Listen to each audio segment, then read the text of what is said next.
This show is brought to you by Carnegie Hall. Carnegie Hall presents the program Rhiannon Giddens Songs of Our Native Daughters. Giddens teams up with kindred banjo players to shine new light on African American women's stories of struggle, resistance, and hope. With unflinching, razor-sharp honesty, they confront frequently sanitized views about America's history of slavery, racism, and misogyny from a powerful Black female perspective. The performance takes place on November 4th, 2022 at 8 p.m. To purchase tickets, visit carnegiehall.org. Carnegie Hall, your seats are waiting. Hey, what's up, good people? It's Jay Ray, the co-host of Q Points, and I wanted to come to you because there are two really important ways that you can support our show. One is by subscribing to it wherever you listen to or watch your podcasts. Q Points is pretty much everywhere.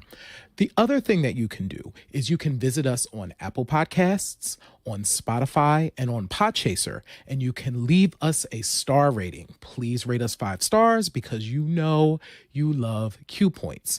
And on Apple Podcasts and on Podchaser, you can actually leave us a written review. It's not required, but it really does help to spread the word about the show, and it helps people to discover it as they're looking for new podcasts to listen to. We're always appreciative of you supporting Q Points. We thank you so much for all that you've done for us so far, and enjoy the show.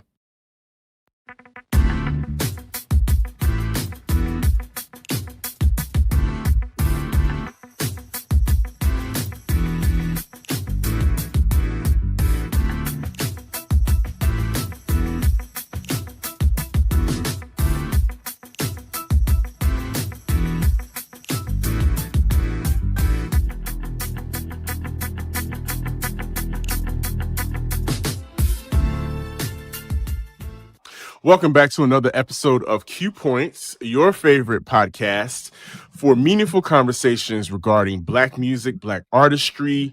Q Points definitely dropping the needle on Black music history. I am Sir Daniel, and I'm joined by... Hey, what's up, y'all? My name is Jay Ray, also known by my government as Johnny Ray Cornegay III. And we have a special guest who's with us this entire series. He's not a guest anymore. Let's just cut out the whole guest thing. He's not a guest. He's pretty much the third member, the third Beatle, absolutely, of Q Points. I'm talking about none other than Big Mike. How are you, Big Mike? I am blessed and happy to be back for another episode of this brilliant series that we seem to be going through. I'm excited. I appreciate the love being the third Beatle. It's an honor, and I'm just excited to talk some more country music. Listen, we're not playing with you guys. Listen, we talked about the foundations, the foundation of Black people, Black history, and country music. And then we also talked about the man himself, the iconic Charlie Pride, of course. And now today, this episode that you're tuned in, we're discussing a wonderful documentary that came across. Literally, let me say this. The universe has just been dropping nuggets in our lap each and every single way on this journey of talking about the history of Black people in country music and the future of Black people in country music. So collectively, we have watched this really dope documentary called For Love and Country. And let's just jump right into it. There's a thing, and Jay Ray knows this, I love documentaries. I love documentaries and I love mockumentaries. And what attracts me the most about documentaries is just the idea that I can be a fly on the wall and experience other people's lives vicariously and get an understanding for whatever the subject is. And For Love and For Country is that type of documentary. I came away with a better understanding, and I'm going to be transparent with you all.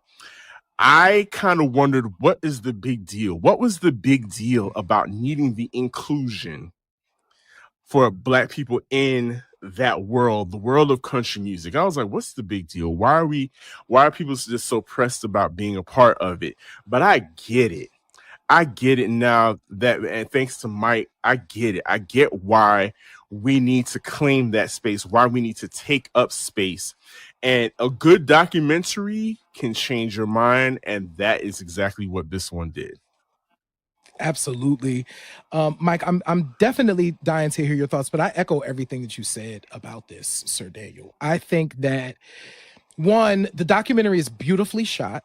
So it's directed by Joshua Kesey, and it puts you in Nashville. So we got a chance when we did, of course, talked about Charlie Pride to talk about Nashville. And we've been talking about that kind of throughout this series so far. And I really felt like this documentary even situated us physically in Nashville to understand what that experience is like, but also really helps us understand how we got to this point that we're in and why it's important that we reclaim this our place in country, because that's what it really is. And Mike, you've been saying that since the beginning. We are reclaiming something that's for us. Yeah, I said it in the first episode that we are foundational, and what this documentary does is it presents to the masses why we're foundational, right? It talks about the things and the people of color that look like us, what they've been trying to do, especially this new generation for sure. Like, and I love that we had the Charlie Pride episode that we saw that we got, right? And that kind of sets it up. It kind of tees it up for this generation, which is why I love that this episode came after us talking about the success of Charlie Pride and what he kind of set the table for in the future.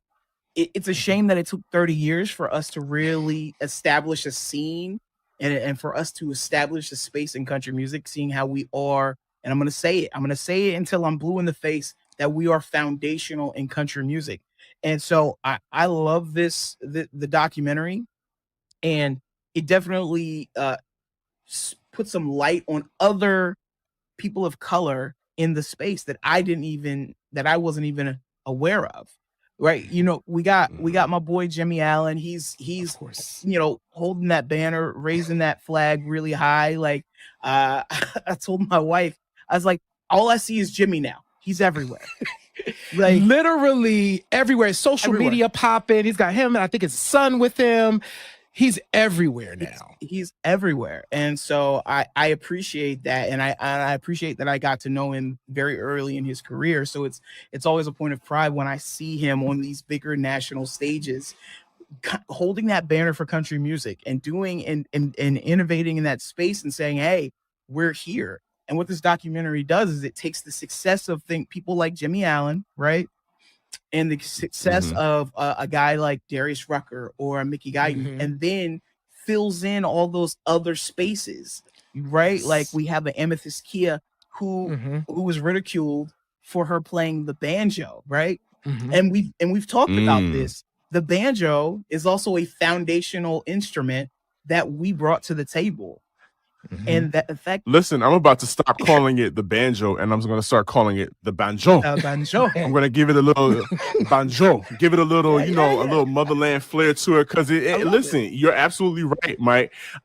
Watching it, seeing Rhiannon Giddens, and seeing them talk about the banjo and how it. It grabbed them, and as women coming together to play those things. But before we get ahead, I wanted to bring this up. J. Ray, you brought up the fact that Nashville is definitely the other star, absolutely the star of this movie, the city itself. And I just wanted to check in with you too.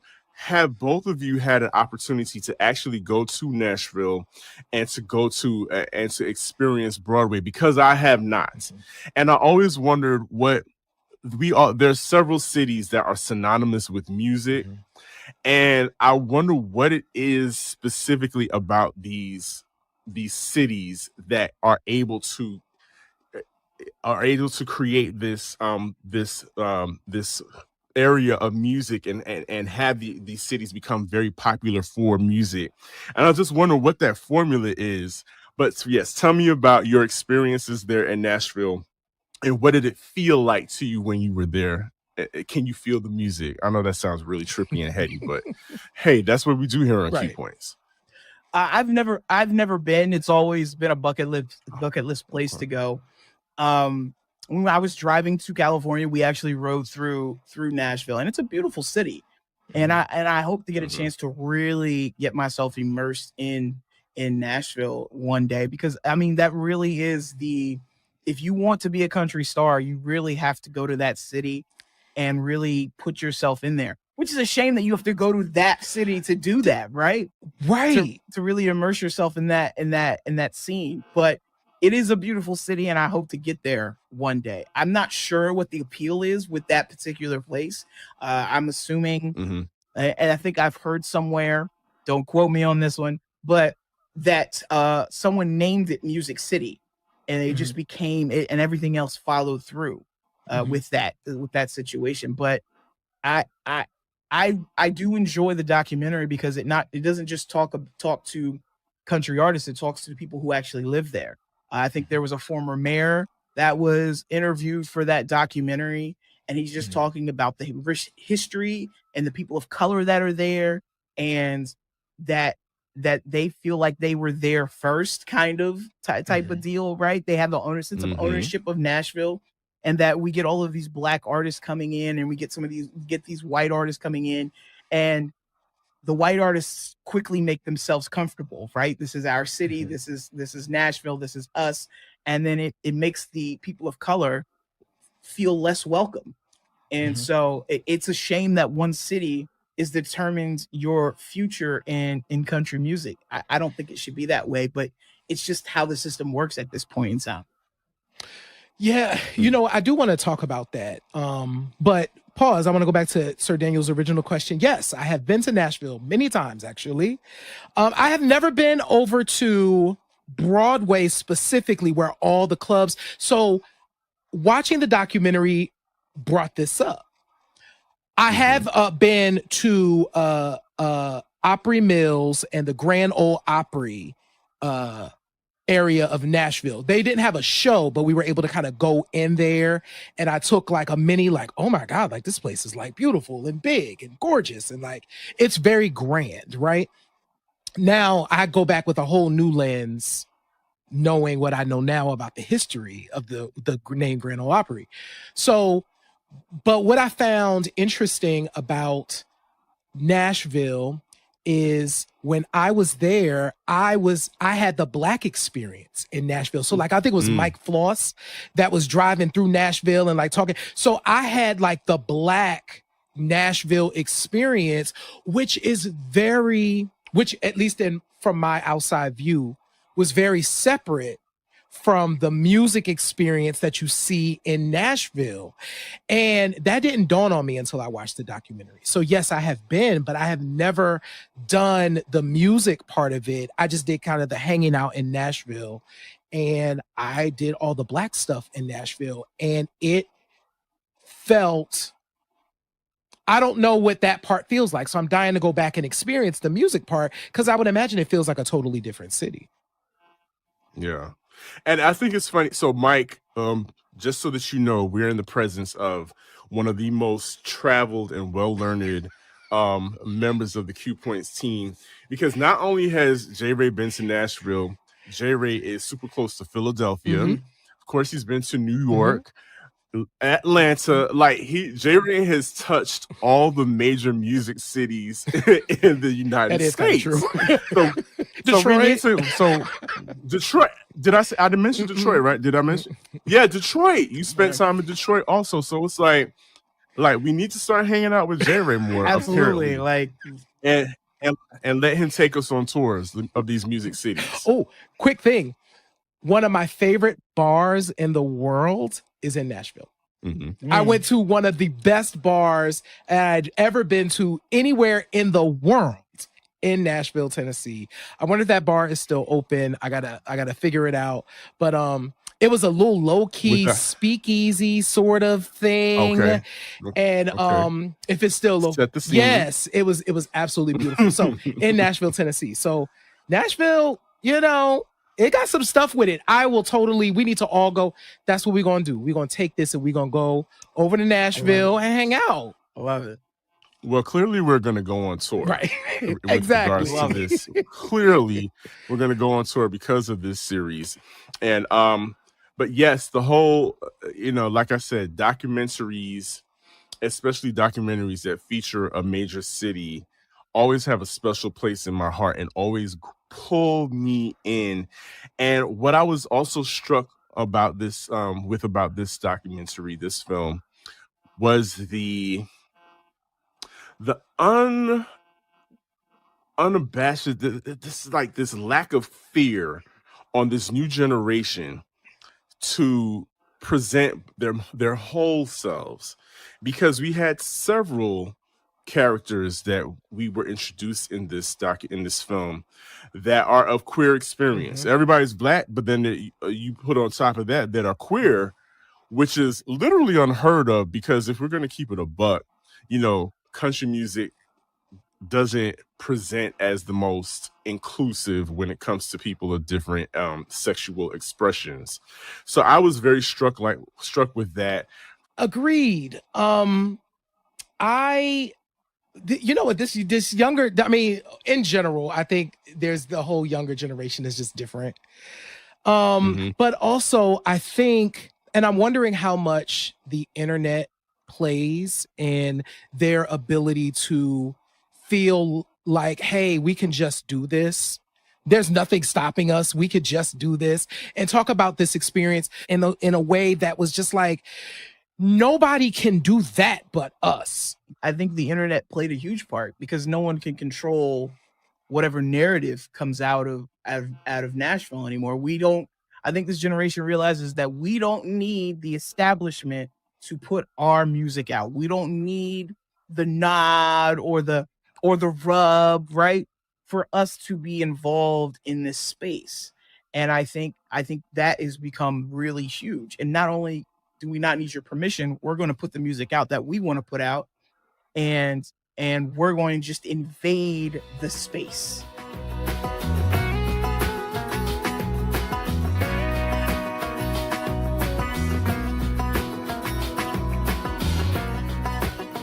Black Myself, which she sang in the documentary, is probably one of my favorite songs these days, because it literally, no one else, like, people of color are the only people that can sing that story, right? She's essentially singing all of these things. And one of my favorite lines from that song is, when they stopped sending their work horses, they made their own anyway.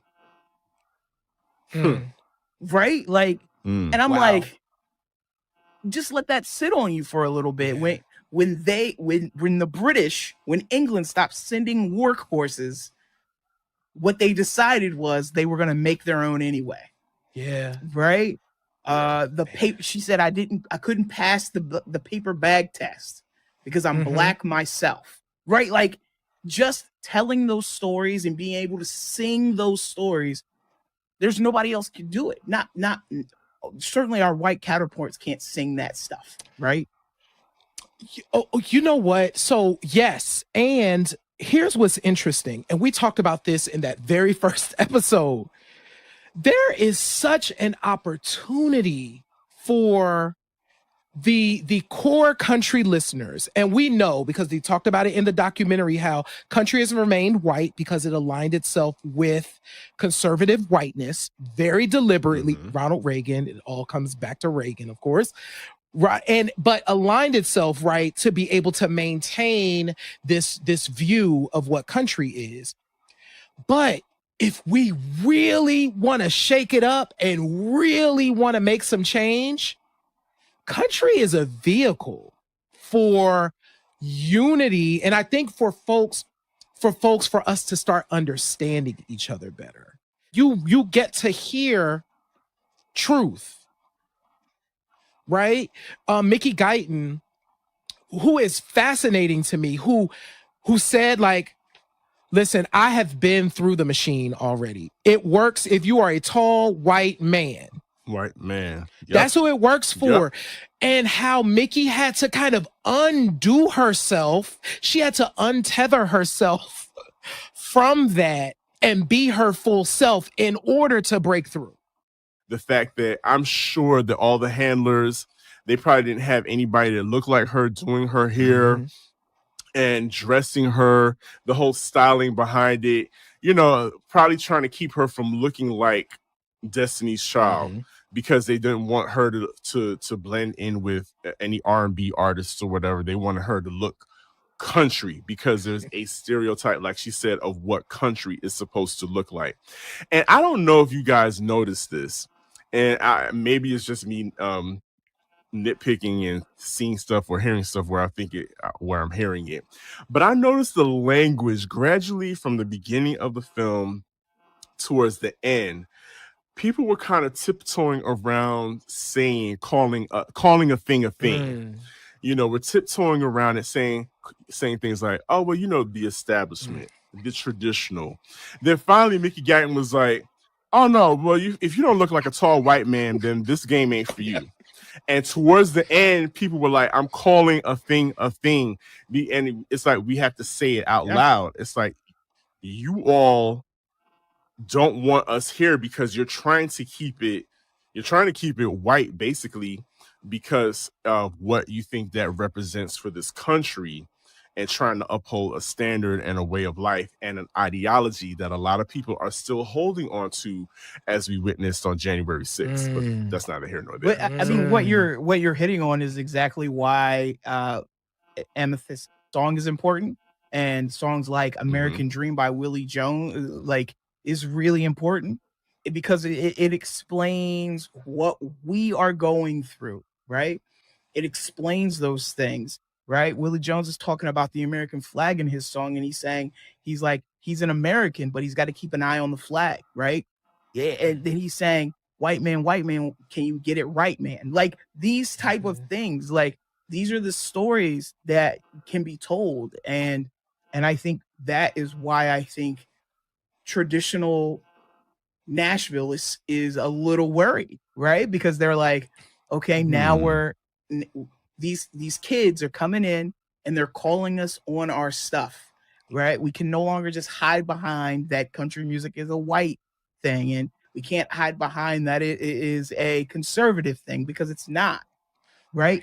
And so I think it's very important. And to your point, Sir Daniel, when you were talking about no one being around Mickey Guyton who understood Black people, it's one of the reasons why I started down this path. It's because of that premise, right? You're in country music and you're not surrounded by the people who know you, who understand your struggle. And I wanted to be a person that a guy like Darius Rucker walked in, Jimmy Allen walked in, Willie Jones, all of these people, right? Mickey Guyton, Raina Roberts. I want them to go, oh, I'm being interviewed by this guy, right? Yes. He understands my struggle, right? Like, and that's really the catalyst of why I started down that. So when you said that, I'm like, yeah, that's exactly where I'm at.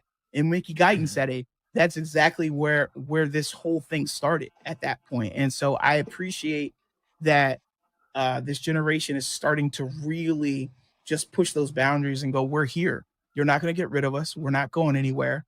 And we're going to tell the stories and sing the songs that relate to us and my people. J. Ray, do you feel like, I feel like the universe is calling another summer of soul to happen in Nashville, baby. Like a revolutionary kind of concert with all of the kids, all of these table shakers right now. Wow. And they just go in, they stand flat-footed in the middle of Nashville somewhere, and they just put on a show like no other, featuring every single Black artist to come through, and that be the next summer of soul with a country twist. What do y'all think about that? I love that idea. And what's great about it, I know we keep talking about Jimmy Allen. I'm sorry, I got excited. Jimmy Allen has his own festival called Betty James Fest that happens in Delaware. It's not even in Nashville.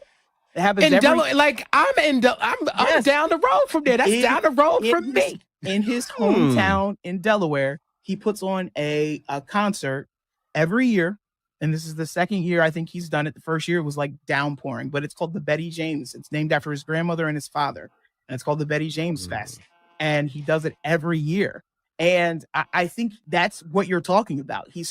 Now we're starting to put on our own festivals, and so we can spotlight some of these other artists. And I think Jimmy Allen is already on that path to doing those type of things. That's exciting. That is super. I think, Sir Daniel, exactly what you said is exciting. I did not know that, Big Mike. That is also exciting. And the fact that it's right down the road. Jimmy, call us up. You gotta go. Call us. We are happy to come down to the Betty James. We will do a show down there. Point blank, period. Live. Period. So there's that. But I do want to talk about one of the things I also enjoyed about the film. Well, there's two things. One, and we talked about this a little bit earlier, the love that the Black women were showing to one another. So when Allison Russell called out the fact that when she saw Rhiannon Giddens like playing that banjo, how inspirational that was for her, right? To say, oh, shoot, I see I can do this too, right? And so reminding ourselves why representation, because people will always say, well, why, going back to your statement earlier, Sir Daniel, why is it important that we take up space here? Because one, it's ours, but two, seeing ourselves gives people vision. Like you can see, like, I know that I want to do music. But what kind of music do I want? Oh, I want to do this. I want to pick up a banjo and do what Rhiannon Giddens is doing, right? So there's that. I wanted to hold that up. But two, Frankie Staten, my goodness. Oh, who I can't believe is not related to Candy Stain. But anyway, go ahead. It would make total sense because I'm like, these voices is giving. I looked it up, but they're not. Oh, we need to. Oh my God, that's crazy. But that idea of, I play the piano and I write songs and I sing, and I want to sing this music. So I'm going to go to Nashville and I'm going to go to where the people say to go to sing for the people in Nashville, because that's what I'm here to do. And they did not want to put that Black woman on that stage. But when they did, they realized the error of their ways. But that whole idea of her having to stay, that idea that sometimes we have to stay even when we don't want to, because that's just what we have to do. But my goodness, what a talent. And and the fact that she had to go through that was a lot.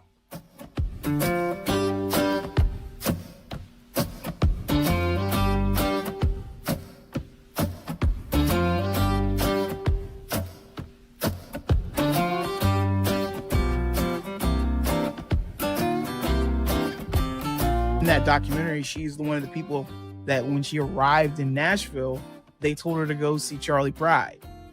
Like they were like, oh, you want to sing country music? You're Black? Go see Charlie Pride. That wasn't Charlie's responsibility, right? Like he's trying to run his own career, and I get it. I understand. He's the guy that cracked the code. Go see the guy that cracked the code. But I think they were just shuffling her there because they didn't want to either deal with her or know what to do with her. So it's her story is incredible. I absolutely think everything you said, all those things can be true at the same time, Mike. And J. Ray, you said something about representation. Can you imagine Mickey Guyton told that story about when she first saw LeAnn Rimes? Yeah. Can you imagine if young Mickey Guyton saw a young Mickey Guyton on stage instead of LeAnn Rimes? Can you imagine the power of that? And I can't even, that's why this is so critical. And that's why I think that more of us, more Black folk in America need to hear country music, need to hear these artists that we are talking about, because I guarantee there is somebody on my block here in Chester, PA, that you'll drop a song by any one of those artists that will be like, oh my God, that's the most beautiful thing I've ever heard. Thinking about an artist like Shy Carter, who picked up that banjo and in that film just started singing and playing. some of the most beautiful melodies, that is universal. Just like Breland said, the writing that he was doing in R&B in Atlanta, there's the same writing that he's doing in Nashville in country. There's not anything separating that. It's the same music, just performed differently. Yeah. It's it's just a difference of a steel guitar, and so, like it's just that minute of the difference. As we're sitting here talking, I think about the significance of what you're doing, Mike, and I think about a Courtney B, right? I think about Detroit had Berry Gordy. You know, for all intents and purposes, New York has or had Diddy.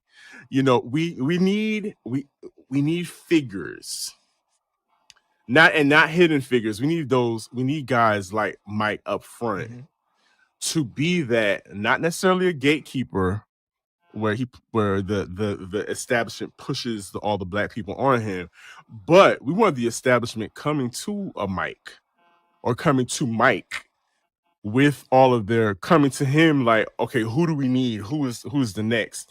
And I think that's why it's so important that your voice is in the booth at the radio station, because I think about, you know, artists that are coming through there, back to that story about it being such a lonely road.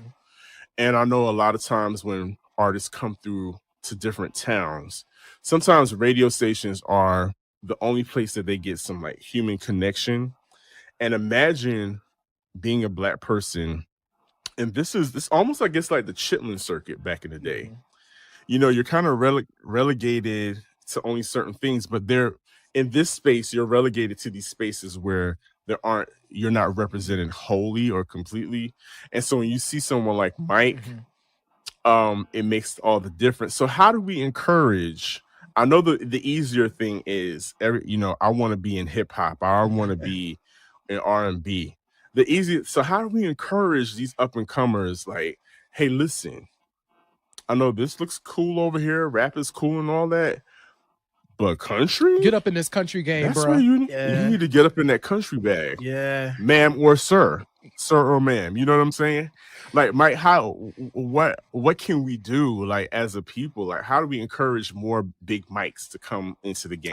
I think shows like Q Points is important for sure. Like, I think exposing the more people to country music and the artists behind the country music, especially African Americans, and showing that we do have a right to be here, right? Like, and having shows like that and getting more black country jocks to go more African American music forward, more African American country music forward, right? And not always just playing white artists, playing some black artists too, having a mandate where we're going to play more black artists and we're going to break more black country artists. I think that is really what I think can be really helpful to us really establishing ourselves for a long period of time in this genre. And I think that will be helpful. And just, I talk to anybody about country. I tell people I was on country radio, and it to the point now where it's not going to become a shock. It's just going to be normal at that point. And I really think like Q Points, and I think us really talking to other people, maybe talking to a radio station and saying, hey, what is it going to take for us to push more, right? And I'd really love to eventually maybe develop a radio station that is black country music forward, right? I don't think there's anything like that out there. And so I really think it's going to take a lot of patience. I think it's going to take a lot of like will. Like, I'm a huge Green Lantern fan, Jon Stewart, of course, right? And the way his ring works is the power of will. That's how he manifests things. They call them constructs. And it's just the power of will. And so he's like my favorite superhero. And so everything that I do, the word for me lately has been manifesting what I want, manifesting it, speaking it into existence. And so I think us as a people, if you love country music, then you should start talking about country music to anybody that's going to listen, right? and then you have to start manifesting ways to get into the space, and then going, guys, there's some Black artists out here that you guys should totally, like, it's really about just Mm-hmm. speaking and really trying to will it and manifest it into that, because there's a lot of work to be done. And people like Jimmy Allen and Raina Roberts and Brittany Spencer and Mickey Guyton, they are the start, and we just have to make sure that we're supporting them, right? And making sure that when they need the support and they need the backup, we just don't abandon them. And I think that to me is important. And so that's what I really think is the path to us becoming more established and being here and being in this genre and not being pushed out of this genre in the long run, in the future. Is just, we just gonna have to start creating those spaces for those artists to be, right? And then we can go from there. So I mean, it's not a simple, it sounds really simple, it sounds overly simple right now, but it's not. It's going to take a lot of work, it's going to take a lot of willpower, it's going to take a lot of people manifesting what they want from this genre and demanding that we be in this space, not asking, demanding. Yeah, and A+ to all of that, everything that you just said. The fact that because of the way that racism worked and the way race music and kind of country music were kind of separated into these very distinct, Black people, you do this over here, and white folks, we do this over here, and us being made to feel like the banjo is bad, the fiddle is bad, so therefore I'm not going to play a banjo and a fiddle. I'm going to play the guitar and play jazz, because I don't want to be associated with that, because then we have minstrel shows and all of these other things that came with the idea of banjos and fiddles. So Black folks is like, okay, we're just not going to affiliate with that anymore, because I don't want to be country. I don't want to be country. And think about how often in the North, when I think about me growing up as a kid, how being country was something to be made fun of. Nobody. So the folks with an accent, the folks that were from, a little too far south, got made fun of, right, by Black folks. These are Black folks making fun of Black folks. So we have to not only demand being in that space, but also as individuals and within our circles, undo all of this harm that's been done by old white supremacy to tell us that countries, banjos, fiddles, all of that are stuff that lesser people do. But meanwhile, they've been making millions doing it. Millions. J-Ray, you just spoke a word, because when I didn't even think about that aspect, that shame that is embedded in us for even regional shame. Like, you're absolutely right of how there is, and we how there is this, when we see a lot of people up north, they talk, oh, you sound country. You're absolutely right. When most of the people all the Black people in New York came from North Carolina, all the Black people in Chicago came from Mississippi. There was a great migration. It's in the history books, y'all. And so you're absolutely right. That is something that we have to let go of, the shame, and to claim our birthright. And this is the hallmark of a good documentary, because imagine if we had never watched this, or that the director hadn't even created this, we would still be holding on to that and be disconnected from something so great that is a part of us already. Yeah, I can't even imagine that. To me, like, that's hard for me to even to conceptualize at this point, of just how much country music is done for me as an individual, for me not to, this documentary not to even exist. That scary, it's a scary thought.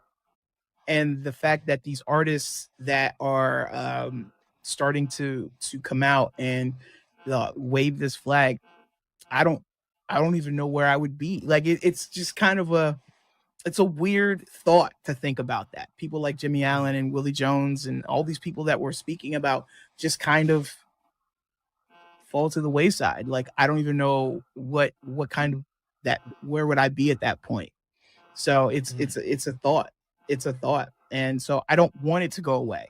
And I want other people to discover this music. And so you're absolutely right, J. Ray. Like we have to change the idea of that and of country and being called country as a negative. We have to try to change that narrative when it comes to um country. I never even thought about it that way. When you call someone country, it's being used as a negative connotation. Meanwhile, you're right. Our counterparts, they're like, I'm a country boy, I'm a redneck. They're claiming all of these titles. Reba McEntire and all of these folks that have millions. Yeah. Leaning into the fullness of who they are. Like never, I was listening to Fresh Air and they were replaying an interview from Loretta Lynn, rest in peace to Miss Loretta Lynn. Really? And Loretta Lynn, millions singing this music and would be representative of what someone might call quote unquote country, right? Career. Whole ass career, you know? So it's okay. For us to be who we are. Yeah, and I think one of the biggest things is we really have to stop doing it to ourselves. I think that's the other thing, is that sometimes I think we hold each other back because we're, as a collective, we're stuck in this idea that Black people don't belong in country music. What Black person listens to country music, right? And we really have to stop. We really have to try to change that narrative as well, because we will turn on each other. They got us turning on each other. I heard this line from Jay-Z. He's talking about this crab in a barrel mentality. Why are we trying to, and that's, again, it goes back to this thing in my brain that I'm like, there's this little boy in the hood or the ghetto somewhere, right? Who's wearing these cowboy boots, wearing a cowboy hat, listening to somebody country. For me, it was Alan Jackson and Garth Brooks and going, who are the people that look like me doing this music, and why do I feel like I'm an outsider? And I'm going to say, you're not an outsider. There are people like us, and we just have to be open to that situation. And I think this documentary also helped that as well. And going, oh, these people love country too. I'm not a pariah. I'm not a weirdo. Like these are important things. And so I think we have to start changing that mentality inside our own community. Wow. Yeah, for loving country. Well, that little boy has Big Mike to look at us. That's right. Also, yeah. So keep that in mind. Oh, one more thing though, to that point, right? Mickey Guyton talked about this. Because even I'm thinking about, like, let me just speak for me. I'm going to use an I statement. Passive listener to country. I've talked about this, right? Passive listener to country music, now active. Thank you, Big Mike. Love it. You should see the stuff that shuffles up on my YouTube music now. It's crazy. Makes me so happy. Yeah. Oh my God. Some of this, I've been starring stuff left and right, Sir Daniel. So I could do a playlist now. But point is, Mickey Guyton talked about the fact that, you gotta know your stuff, because people will think like you're not traditional country, or you're not traditional wasn't the word that she used, but the idea that there's this purity that exists that has been maintained, and I think for a reason, to keep people out of it, right? This purity that you have to uphold. You have to know the artist. You have to know the things, because if you don't know this stuff, you're not country, and you can't be here.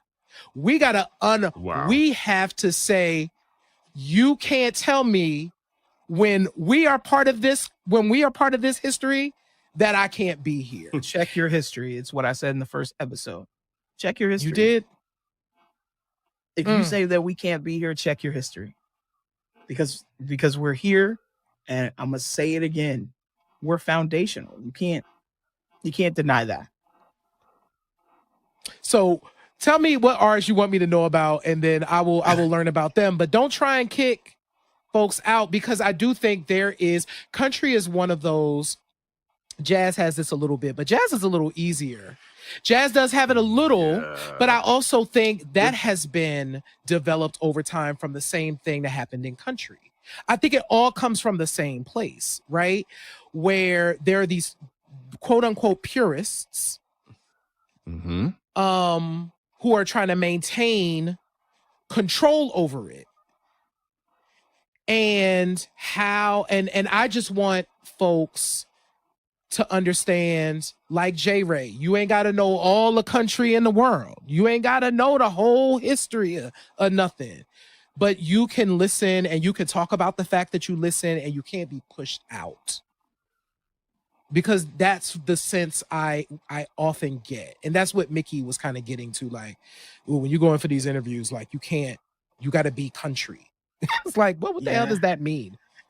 What does that mean? Do I have to come in looking like mini Pearl or something? Like, oh, that's funny. But, and what it means is talk our talk, say all the buzzwords that we want you to say, and then you know what? You pass the test.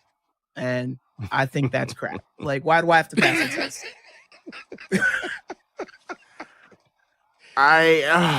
Oh God, I'm just. I was gonna say I was gonna make a Candace Owens reference. No, Candace Owens. I'm tired of it all. I'm tired. It's like that's what you're expecting people to show up like? Do you want us, in full Kanye regalia, like with the White Lives Matter shirt on? Like, what do you want? I'm surprised you guys don't have a show already in the chamber, like with this one on that one, man. Like.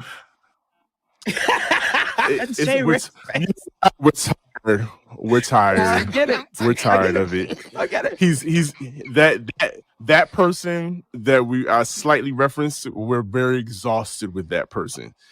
There's just no more energy for that person. Matter of fact, I would like to shift all the energy from that person onto a Mike Floss, onto a Mickey Guyton, onto a Frankie Staten, onto the Chocolate Drops, and the list goes on and on. Shy Carter.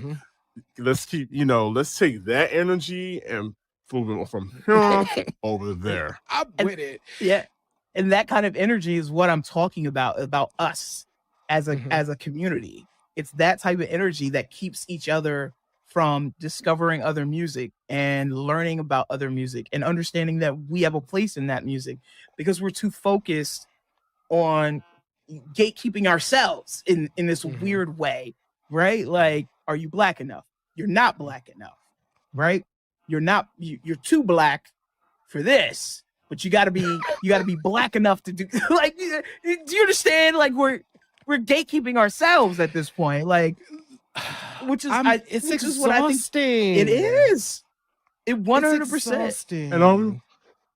And all we want to do is kick back and listen to some music. Just kick back. That's it. And listen to some music. And we definitely encourage, everybody needs to watch For Love and Country. Like, if you are into really good music documentaries, this is it. It's squarely well done. We didn't even scratch the surface in terms of all of the artists that were covered in this film, but as foundational as we are to country music, this particular documentary solidifies why we are foundational in it. It covers a good bit of history and all the newness that we need to hear. So, yeah, For Love and Country, y'all, on Amazon Prime. Go and rent it or buy it or whatever. I think it's up there with like I said, I love a good music documentary. I'm thinking about The Truth or Dares, the last Tina Turner documentary that was done recently. This is right up there with it, y'all. Like, take a peek, and it will give you more of it will give you more of an understanding about the rest of this whole series that's coming up, because in the next episode, Get ready, y'all. Yes, we talking about the sisters. We talk about the sisters doing some yeah. country. We touched on it. We touched on it, but there are, a man. I'm the self-proclaimed female MC historian, so I can only imagine the kinds of what the ladies in country music, the sisters in country music have gone through. And so it's worth exploring. And I think it's worth you keeping in tune with this music series with that Q Points is bringing to you. And I just think it's super dope. Again, I'm so happy that Big Mike is helping to navigate these waters for us and take us on this journey. And before we wrap up, does anybody have anything else they would like to tell to the people? I just want to say, go watch this documentary. It's really important. Don't ignore it. And I would also say, do what I did, is have your phone, and every time an artist comes on the screen, just add them. Just add them to your queue, and go and play stuff and listen to this music. And I guarantee, because it happened to me, I was like, oh shoot, I never heard this before. This is high.